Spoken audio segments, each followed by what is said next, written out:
మన హృదయంలో దుర్యోచనలు, ఇతరుల గురించి కీడు,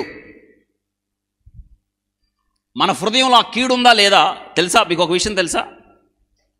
మీరు అదే ఆలోచిస్తా పడుకున్నారనుకోండి, మన హృదయంలో మనసులో ఏముంది? మీకు చాలామందికి తెలియని విషయం ఏంటంటే, మీరు రాత్రి పూట ఎలా పండుకోవాలో కూడా తెలియదు చాలామందికి. తెలుసా తెలీదా? మీరు రాత్రిపూట అన్నీ గుర్తొస్తాయి మీకు. ఆ పక్క ఆమె ఏముందో గుర్తొచ్చింది. ఇంకొకళ్ళు రాత్రిపూట ఫోన్ మాట్లాడతావు ఎవరితోనో, వాళ్ళు మంచి విషయాలు చెప్పరు, నీ గురించి పలానా ఎలా అందా అంటది. అప్పుడు నువ్వేమంటావు? ఫోన్ పక్కన పెట్టి అదే ఆలోచిస్తావు. ఆ ఆలోచనలో నీ మనసులో ఏమొచ్చింది? ఆమె చెప్పిన మాట విన్నావు, అవతలామా అన్నదో లేదో, అవతల వ్యక్తి అన్నాడో లేదో, కానీ నీ మనసులో ఒకటి పడిపోయింది. ఏంటి? ఆమె నన్ను అన్నది.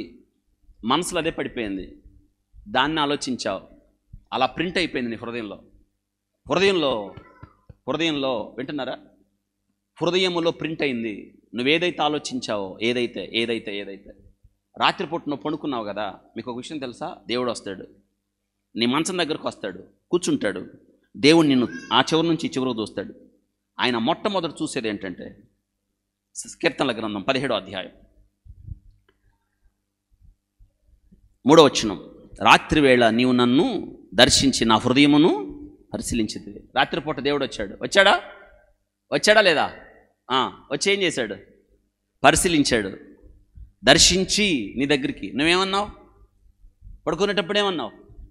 రా ప్రభువా నా దగ్గరికి, నీ దూతల్ని కాపలా పెట్టు, చుట్టుపెట్టు, నాకు ఏ అపాయం రాకుండా ప్రభువా, ఏ పీడకల్లో పిచ్చికల్లో రాకుండా, దయ్యపు శక్తులు దురాత్మశక్తులు మనకి వంట పదాలు చూడండి, టకటకటక చేసేస్తావు ప్రార్థన, ఆలస్యమే లేదు అసలు, ఎంత స్పీడ్గా చేసేస్తావు ప్రభువా, ఏ కీడు రావద్దు, నాకు సుఖమైన నిద్ర, ప్రశాంతంగా పడుకోవాలి నేను.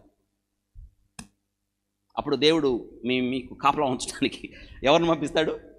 దూతలను పంపిస్తాడా లేదా? మీరు అడిగారుగా, మనం చేసే పనే ఇది. మీరు అడిగారా లేదా? ఎవరిని పంపమన్నారు? పెద్దగా. అప్పుడు దూతలు డ్యూటీ చేస్తుంది లేదా? ఎవరు వచ్చి చూడాలి? దేవుడు వస్తాడు, దూతలు మీ చుట్టుపక్కల ఉన్నాయా లేదా అని.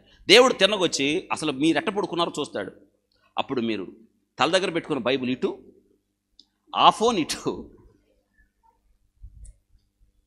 రాత్రివేళ నీవు నన్ను దర్శించి, దీన్ని బట్టి రాత్రివేళ మీ దగ్గరికి వచ్చాడా లేదా? వచ్చాడు, చూశాడు, వెళ్ళిపోయాడు. మీరు నచ్చలేదు ఆయనకి. ఎందుకంటే ఆయన హృదయాన్ని చూసినప్పుడు నువ్వు చివరైతే ఏదైతే ఆలోచించి పడుకున్నావో, ఎవరి మీదైతే కోపం, ఎవరి మీదైతే ఆవేశం, ఎవరి మీదైతే కక్షలు గుండెల్లో రగులుతూ ఉన్నప్పుడు దేవుడు అది చూసి వెళ్ళిపోయాడు. అందుకే చూసారా, ఇక్కడ కీర్తనకారుడు ఒక మాట చెప్పాడు, నన్ను పరిశోధించితివి, నీకు ఏ దురాలోచన కానరాలేదు. ఇది కీర్తనకారుని అనుభవం. నా హృదయం నీకు అంగీకారమైంది, ఏ దురాలోచనయు నీకు కానరాలేదు అని చెప్పాడు. అంటే ఆయన హృదయం బాగుందా లేదా? మరి మీ హృదయం ఎలా ఉంది? ఇలా చెప్పగలరా మీరు?